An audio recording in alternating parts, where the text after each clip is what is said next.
Aloha, danes vas bom omrežil z zelo specialno tematiko in sicer se bomo pogovarjali o tem, kako treniraš okoli poškodb.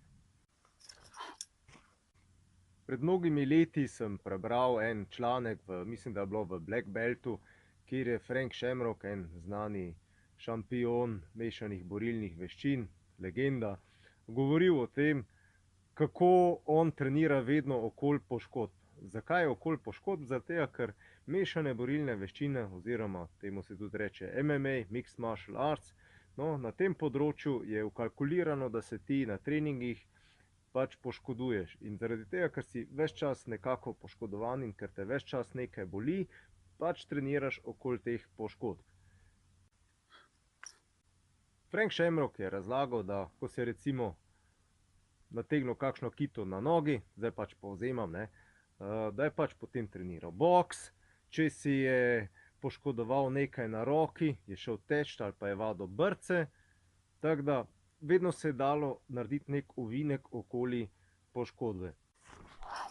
Seveda MMA, torej mešane borilne veščine, to je zelo lep šport, je zelo raznolik, zaradi tega, ker vključuje brce, udarce z roko, kolena, komolce, pač odvisno od pravilnika, potem mete in še borbo na tleh. Torej, gre za visoko kompleksen šport in prav zaradi te kompleksnosti in zaradi tega raznolikega dogajanja je tudi toliko poškodb. In verjamem, da obstaja cel kup podobnih drugih športnih panog, recimo hokej, kjer so pač poškodbe na dnevnem redu in lahko potem z ustreznim pristopom treniraš okoli teh poškodb.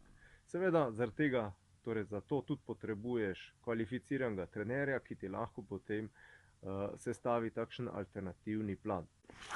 Torej da se, ampak po drugi strani, po tolikih letih v sferi borilnih veščin in po 11 zlomih kosti in ne vem koliko drugih težav z mišicami in tetivami, sem se tudi nekako sam umaknil iz te sfere mešanih borilnih veščin, ker sem zelo težko prenašal dejstvo ali pa vedno težje, da so enostavno poškodbe, in to kar hude, čisto preprosto vključene v cel proces in da je to skorajda že samoumevno, da si ves čas poškodovan. Ali sem zaradi tega proti mešanim borilnim veščinam? Sploh ne. Ampak pač naj ga trenirajo tisti, ki to hočejo, ki so pripravljeni vkalkulirati te poškodbe. Danes še vedno poučujem MMA, oziroma elemente MMA-ja, ampak na ta način, da se mi ljudje ne poškodujejo. In ne ukvarjam se izključno samo z MMA-jem. Torej vzamem elemente, ki so mi všeč iz MMA-ja in jih poučujem na ta način, da so ljudje po treningu še vedno celi.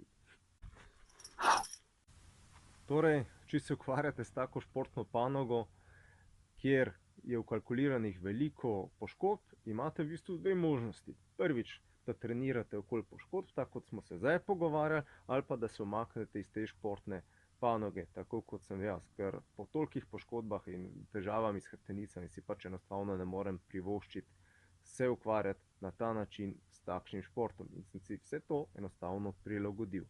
Tudi to je možno. Torej da se v enem in v drugem primeru. Že Bruce Lee je rekel, da je treba borilne veščine ali pa šport, torej gibanje, če malo parafraziram, prilagoditi sebi in ne obratno. In s tem se jaz tudi globoko strinjam. Evo, za danes je to to. Sem Robert Lisac, profesor športne vzgoje, trener borilnih veščin.